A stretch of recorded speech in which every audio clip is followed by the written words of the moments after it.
अनुज single जी, शिवशंकर जी, अंकुर जैन जी। राधे राधे महाराज। महाराज जी, हम दोस्त आगरा से आए हैं। श्री जी की प्रेरणा से हमने गौ सेवा हेतु संस्था एक बनाई है। महाराज जी, इनका ऐसा भाव है, ये कुछ पूछना भी चाह रहे हैं और कुछ बताना भी चाह रहे हैं महाराज जी आपसे। ये कह रहे हैं कि इन्होंने एक सेवा शुरू की थी जिसमें 50 किलो गोग्रास से शुरू की थी। ये सेवा आज 300-350 हजार किलो तक पहुंच गई है। ये भोजन घर घर से, सब्जी मंडियों से, स्कूलों से, फ्लैटों से, पेठा मंडियों से प्रतिदिन एकत्रित करते हैं और ये पिछले 6 साल से ऐसा ही कर रहे हैं। और जहां दूर, जहां गौशाला, जहां चारा नहीं पहुंच सकता, वहां जाके गौओं को खिलाते हैं महाराज जी।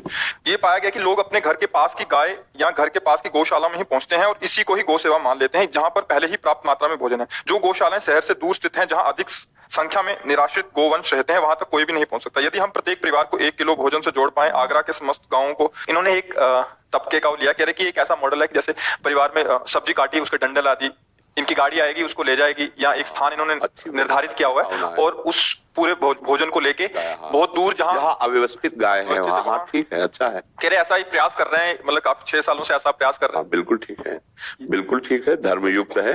और भगवान ने, गोपाल जी ने भी गौ सेवा की है ना, तो ये बहुत कृपा है भगवान की जो आपकी बुद्धि ऐसे निस्वार्थ भाव में लगी। तो आप इसको और बढ़ाइए, 4 लोगों को और जोड़िए और गौ सेवा कीजिए, नाम जप करते हुए।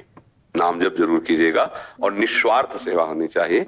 मतलब जैसा आपने बताया, इसमें तो कहीं स्वार्थ दिखाई नहीं दे रहा, पर कहीं प्रगट में आगे चल करके भी स्वार्थ ना छूने पावे। गौ सेवा मतलब गौ सेवा, अर्थ मिले या कुछ पदार्थ मिले, वो ठीक गौ सेवा में ही पहुंचे, जहां भी आप पहुंचा सकें। जहां आपको लग रहा है कि यहाँ अत्यंत आवश्यकता है, ये तो बहुत अच्छी बात है, क्योंकि जो शहरों में है उनको पर्याप्त मिल रहा होगा, और जहां नहीं पर्याप्त मिल रहा वहां आपकी पहुंच हो रही है, तो आप उनकी सेवा करें, ये तो और धन्यवाद का विषय है। तो आप और जोड़िए, हमारे जो भावुक जन हैं उनको और जोड़िए और गौ सेवा में तत्पर रहिए और नाम जप करते रहिए। भगवान गोपाल जी ने गौएं चराई है, गौ सेवा की हमारे ब्रज के ठाकुर ने नहीं की, तो ये गौ सेवा तो भगवत प्राप्ति का खुला हुआ मार्ग है। क्योंकि जब भगवान का अवतार भी होता है ना, उसमें पृथ्वी गौ का रूप धारण करती है। गौ सेवा का मतलब है पूरे विश्व की सेवा हो रही है। ये पृथ्वी गौ का रूप धारण करके जब पुकार करती है ना, तब भगवान का अवतार है। हाँ, भगवान का अवतार होता है। विप्रधेनु सुरसंत हित लीन मनुज अवतार।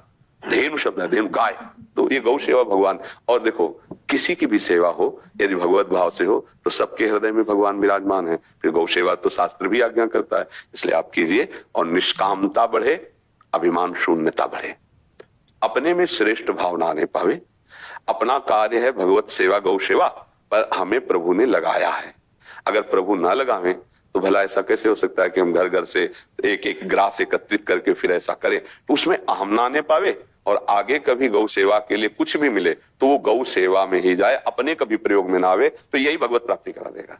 ठीक है महाराज जी, जैसे कि लगभग आगरा में अभी 12,000 गौवंश है जी, जिसमें कि 4,000 को पर्याप्त भोजन मिल जाता है जी। जो 8,000 गौवंश हैं जी, वहां पे 50% खाना पहुंच रहा है। जो फाइट है वो 50% की है और एक गाय की औसत खुराक जो है वो 10 किलो है। तो मतलब अगर हम 8,000 इंटू 5 किलो करते हैं तो 40,000 किलो का व्यवस्था है। यदि 40,000 किलो भोजन हम जुटा पाए तो आगरा में, जो मैं समझता हूँ, जो मेरी बुद्धि में आया, हम आगरा में प्रत्येक गौवंश तक खाना पहुंचा सकते हैं। इसके लिए हमें बस ये प्रयास करना है कि हम 40,000 परिवारों को शायद 1 किलो भोजन से जोड़ लें। जी बिल्कुल। और ऐसे आपको श्रद्धालु मिलेंगे, अगर उनको जागृत किया जाए तो ऐसे श्रद्धालु मिलेंगे। ऐसा नहीं है कि अधूरा रह जाएगा, आप प्रयास कीजिए, भगवान का बल आपके साथ है। तो ऐसे दयालु हृदय के हैं जो आप चाह रहे हैं, वो पूर्ति होने में देर नहीं लगेगी। आप इसमें सुदृढ़ रहिए और थोड़ा जागृत कीजिए। जैसे इस बात को आप सामने रखेंगे, जैसे आपने यहाँ रखा, हमारा हृदय बहुत आह्लादित हुआ, प्रसन्न हुआ। तो आप जहां भी ये बात रखेंगे, थोड़ा भी धर्म का अंश है, उसके मन में आ जाएगा कि अगर हम 10 रुपए का चारा भी, तो हमारा सेवा बनता ना, मान लो घर में नहीं है ना, हम 10 रुपए का भी चारा लेकर के अगर देंगे तो एक बार अगर एक गाय के भोजन की व्यवस्था हमारी 1 दिन की हो जाएगी, तो ऐसे सब दिनों का चलता रहेगा। तो अगर जिनके पास घर में मान लो ऐसी व्यवस्था है कि हमारे पास जो आप लेना चाहते हैं वो नहीं उपस्थित उतना हो पाएगा, तो 10 रुपए का अगर हम चारा व्यवस्थित ढंग से जोड़े तो 300 रुपए होते हैं। हम बिल्कुल साधारण कह रहे हैं। अगर सब 300-300 रुपए की चारे की व्यवस्था वहां तक पहुंचा दे तो गौएं भूखी नहीं रहेंगी। तो जरूरी नहीं है कि हम रुपया ही लें, आपके पास अर्थ है, आप चारा खरीदो चलकर हमारी गाड़ी में लाद दो, हम वहां पहुंचा देते हैं, या आप साथ चले चलो वहां पहुंचा देते हैं, आप भी दर्शन करो गौ सेवा का। बिल्कुल निष्काम रहिए और सबको जागृत कीजिए, तो ये कोई दुर्लभ बात नहीं है। इसमें महाराज जी 10 रुपए भी नहीं, सिर्फ 5 रुपए, अगर प्रत्येक परिवार सिर्फ 5 रुपए भी पर डे पे आता है तो भी हो जाएगा।